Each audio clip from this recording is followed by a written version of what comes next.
बिस्मिल्लाहिर्रहमानिर्रहीम। अस्सलाम वालेकुम स्टूडेंट्स, आई होप कि आप सब खैरियत से होंगे।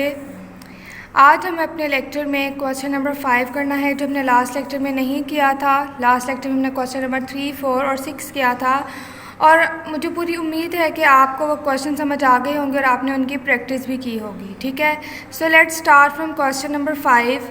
क्वेश्चन नंबर 5 में उन्होंने हमसे पूछा है the selling price of 12 articles is equal to the cost price of 15 articles. ठीक है, कि 12 आर्टिकल्स की जो सेलिंग प्राइस है वो 15 आर्टिकल्स की कॉस्ट प्राइस के बराबर है। Find the profit percentage. हमने क्या फाइंड करना है? Profit percentage. सो हम देखते हैं कि इस क्वेश्चन को हमने कैसे सॉल्व करना है। ये देखें, हम लेट कर लेते हैं कि जो एक आर्टिकल है उसकी प्राइस क्या है? ₹1 है। ठीक है, हमने ये लेट कर लिया। सो अगर एक आर्टिकल की प्राइस ₹1 है, सो 12 आर्टिकल की प्राइस, सेलिंग प्राइस क्या होगी? ₹12 होगी। ठीक है, so let the sale price of one article is ₹1, so sale price of 12 articles will be ₹12। ठीक है, अब हमें क्वेश्चन में बताया गया है कि जो सेलिंग प्राइस है 12 आर्टिकल्स की वो किसकी इक्वल है? Cost price of 15 articles. ठीक है, सो अगर सेलिंग प्राइस ऑफ 12 आर्टिकल्स ₹12 है तो 15 आर्टिकल्स की कॉस्ट प्राइस भी क्या होगी? ₹12 होगी। ठीक है, so cost price of 15 articles is ₹12, क्योंकि कॉस्ट प्राइस ऑफ 15 आर्टिकल्स जो है वो सेलिंग प्राइस ऑफ 12 आर्टिकल्स के इक्वल है और सेलिंग प्राइस ऑफ 12 आर्टिकल्स ₹12 है। ठीक है, अब अगर कॉस्ट प्राइस ऑफ 15 आर्टिकल्स हमारे पास क्या आ गई है? ₹12। अब अगर हम देखें कि 15 आर्टिकल्स की सेलिंग प्राइस क्या होगी, तो वो क्या होगी? ₹15, क्योंकि हमने कहा था, लेट किया था कि selling price of one article क्या है? 1 है। सो selling price of 15 articles will be ₹15। ठीक है, सो हमारे पास सेलिंग प्राइस आ गई 15 आर्टिकल्स की और कॉस्ट प्राइस आ गई 15 आर्टिकल्स की। ठीक है, इसी तरह हमारे पास सेलिंग प्राइस है 12 आर्टिकल्स की ₹12। अब हमने प्रॉफिट फाइंड करना है। हम सब जानते हैं कि प्रॉफिट क्या होता है? सेलिंग प्राइस में से जब हम कॉस्ट प्राइस को माइनस कर देते हैं तो हमारे पास प्रॉफिट आ जाता है। सो सेलिंग प्राइस हमारे पास ₹15 है और कॉस्ट प्राइस हमारे पास ₹12 है। सो हमारे पास प्रॉफिट आ गया ₹13। ठीक है, अब हमने प्रॉफिट परसेंटेज फाइंड करनी थी। सो हमने प्रॉफिट परसेंटेज का सिंपल फार्मूला लगा दिया, profit divided by cost price multiply by 100%। So profit हमारे पास 3 था, कॉस्ट प्राइस हमारे पास 12 थी, सो 3/12 मल्टीप्लाई बाय 100। सो हमारे पास प्रॉफिट परसेंटेज आ गई 25%। ठीक है, सो ये क्वेश्चन देखने में आप लोगों को मुश्किल लग रहा होगा, लेकिन ये मुश्किल नहीं, बहुत आसान है। हमें कहा गया था कि 12 आर्टिकल्स की जो सेल प्राइस है वो 15 आर्टिकल्स की कॉस्ट प्राइस के इक्वल है।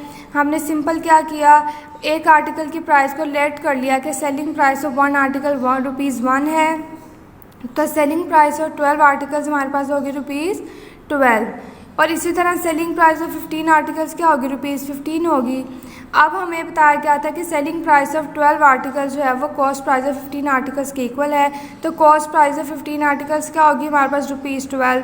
तो सिंपल हमारे पास सेलिंग प्राइस और कॉस्ट प्राइस दोनों आ गई। हमने दोनों के प्रॉफिट फाइंड कर लिया और उसके बाद हमने फार्मूला लगाकर प्रॉफिट परसेंटेज फाइंड कर लिया। ठीक है, सो आप लोग इसकी प्रैक्टिस करेंगे तो आप लोगों को मज़ीद बेहतर समझ आ जाएगा। अब हम अपने नेक्स्ट क्वेश्चन की तरफ मूव करते हैं। क्वेश्चन नंबर 7, जिसमें पूछा गया है a man sold an almirah at a profit of ₹7 whole number 1/2, कि एक आदमी ने एक अलमारी बेची इतने % प्रॉफिट के साथ। Had he sold it for ₹209 he would have lost 2%। अगर उसने उसको 209 रुपये में बेचा होता तो उसने 2% लॉस उसको हुआ होता। For how much the man purchased it. अब वो कह रहे हैं कि अगर उसको 2% लॉस होता है जब वो 209 रुपीज़ की सेल करता है, तो उसमें आदमी ने उसको ख़रीदा कितने का है?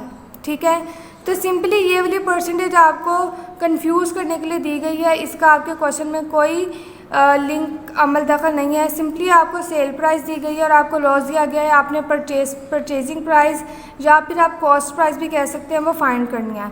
तो सिंपल जो कॉस्ट प्राइस का फॉर्मूला है, जिस तरह हमने क्वेश्चन नंबर 3 किया था, हमने कॉस्ट प्राइस फाइंड करनी थी, हमें सेलिंग प्राइस और लॉस गिवन था। सेम उसी तरह हम इस क्वेश्चन में फॉर्मूला लगाकर परचेजिंग प्राइस मतलब कि कॉस्ट प्राइस फाइंड कर लेंगे। ठीक है।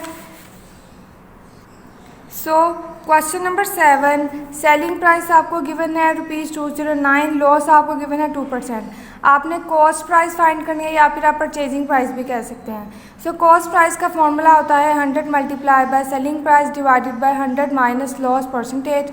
सो 100 मल्टीप्लाई बाय 209 जो कि आपकी सेलिंग प्राइस थी और नीचे आपने 100 में से लॉस को माइनस कर दिया। सो आपके पास ₹213 जो है वो आपकी परचेजिंग प्राइस आ गई। ठीक है। सो आप आई होप कि आपको ये क्वेश्चन भी समझ आया होगा, आपने इसकी अच्छे से प्रैक्टिस करनी है। अब हम अपने नेक्स्ट क्वेश्चन की तरफ चलते हैं। क्वेश्चन नंबर 8 में उन्होंने हमसे पूछा गया है कि 3 chairs are purchase at ₹450 each, कि 3 चेयर्स ख़रीदी गई हैं और हर एक चेयर की प्राइस जो है वो ₹450 है। One of these is sold at A loss of 10%। In 3 chairs में से एक चेयर जो है वो 10% लॉस के साथ सेल हुई है।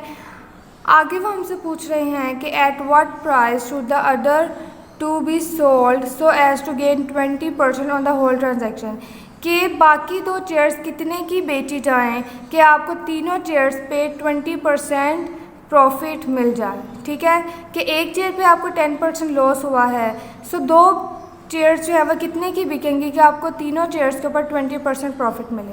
सो ये क्वेश्चन हम सॉल्व करते हैं।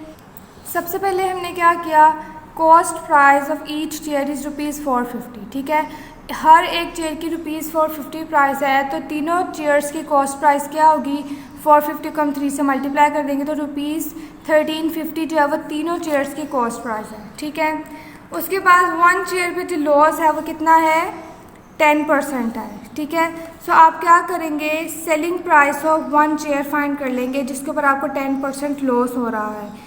सो आपने सेलिंग प्राइस का फॉर्मूला लगाया, cost price multiply by 100 minus loss percentage divided by 100। अब यहाँ पे कॉस्ट प्राइस आपने एक चेयर की लिखनी है क्योंकि आप एक ही चेयर की सेलिंग प्राइस फाइंड कर रहे हैं जिस पे आपको लॉस हुआ था 10%। ठीक है, सो आपने जब फॉर्मूला लगाया तो आपके पास 1 चेयर जिसके ऊपर आपको 10% लॉस हुआ था उसकी सेलिंग प्राइस आ गई जो कि ₹405 है। आप देख सकते हैं कि एक चेयर जिसको आपने 450 का ख़रीदा था उसको आपने ₹405 में बेचा तो आपको लॉस हुआ है। ठीक है, अब हम क्या करेंगे, selling price of 3 chairs find कर लेंगे कि तीनों चेयर्स की कलेक्टिवली सेलिंग प्राइस क्या है। ठीक है, सो हमें कॉस्ट प्राइस गिवन है तीनों चेयर्स की ₹1350 है और हमें प्रॉफिट भी बताया गया है कि 20% प्रॉफिट के साथ हमने बताना है कि बाकी 2 चेयर्स कितने की सेल होंगी। सो हमने प्रॉफिट लिख लिया कि अगर पूरी ट्रांजैक्शन पे तीनों चेयर्स पे 20% प्रॉफिट हो रहा हो और हमारे पास तीनों चेयर्स की कॉस्ट प्राइस ये हो तो उन तीनों की सेलिंग प्राइस क्या होगी। So selling price of 3 chairs is equals to cost price multiply by 100 plus profit percent divided by 100। अब कॉस्ट प्राइस यहाँ पे क्या होगी 1350 क्योंकि हम तीनों चेयर्स की सेलिंग प्राइस को फाइंड कर रहे हैं और प्रॉफिट हमारे पास क्या होगा 20। सो हमारे पास तीनों चेयर्स की जो सेलिंग प्राइस है वो आ गई ₹1620। ये सेलिंग प्राइस ऑफ 3 चेयर्स है। अब देखिए हमें 1 चेयर की सेलिंग प्राइस मालूम है। ठीक है, हमने तीनों चेयर्स की भी सेलिंग प्राइस मालूम कर ली। अगर हम इस सेलिंग प्राइस में से एक चेयर की सेलिंग प्राइस को माइनस कर दें जिसके ऊपर हमें 10% लॉस हुआ था तो बाकी जो हमारे पास अमाउंट रह जाएगी वो किसकी सेलिंग प्राइस होगी, जो 2 चेयर्स आपकी रह गई थी। ठीक है, सो हम आगे देखते हैं। हमें क्वेश्चन में क्या फाइंड करना था, selling price of remaining chairs. ठीक है, हमें एक चेयर की का लॉस बताया गया था कि 10% लॉस है उसके ऊपर। ठीक है, उसकी हमने सेलिंग प्राइस फाइंड कर ली जो कि हमारे पास क्या है 405। सो selling price of 1 chair is ₹405 जिसके ऊपर हमें 10% लॉस हुआ था and selling price of 3 chairs क्या है ₹1620। सो बाकी 2 चेयर्स की प्राइस हम कैसे फाइंड करेंगे, 1620 में से 405 माइनस कर देंगे, सेलिंग प्राइस ऑफ 3 चेयर्स में से selling price of 1 chair minus कर देंगे तो selling price of remaining chairs आ जाएगी ₹1215 विथ 20% प्रॉफिट। ठीक है, ये सेलिंग प्राइस जो हमने निकाली थी 3 चेयर्स की वो हमने 20% प्रॉफिट के साथ ही निकाली थी। सो 20% प्रॉफिट अगर हमें तीनों चेयर्स पे हो तो हमारे पास सेलिंग प्राइस जो है बाकी 2 चेयर्स की वो क्या होगी ₹1250। 15। सो हमारी एक्सरसाइज 3.1 आज ख़त्म हो गई है। आई होप कि आपको इसके सारे क्वेश्चन समझ आए होंगे। आपने इसकी ज़्यादा से ज़्यादा प्रैक्टिस करनी है घर में, क्योंकि आपके फ़र्स्ट टर्म के सिलेबस में भी ये इंक्लूडेड है।